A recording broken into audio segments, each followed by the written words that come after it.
ng gulay na carrots.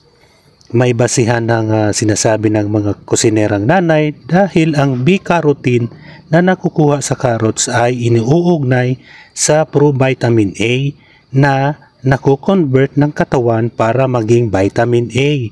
Ito rin ay kabilang sa malakas na antioxidant na instrumento na mabawasan ang oxidative stress para maprotektahan ang vision. Ang mga mata ay sensitive na madaling masira at maapektuhan mula sa reaction dahil sa stress. Ayan. So ayan guys ang isang kahalagahan ng isang carrots. So ayan guys, malapit ko na matapos itong pag-i-sketch. Ako po'y nagpapasalamat sa inyo sa walang sawang panonood sa aking mga simpleng videos. Ayan. So ayan guys, tapos na po. Maraming salamat po. Hanggang sa muli. Bye-bye!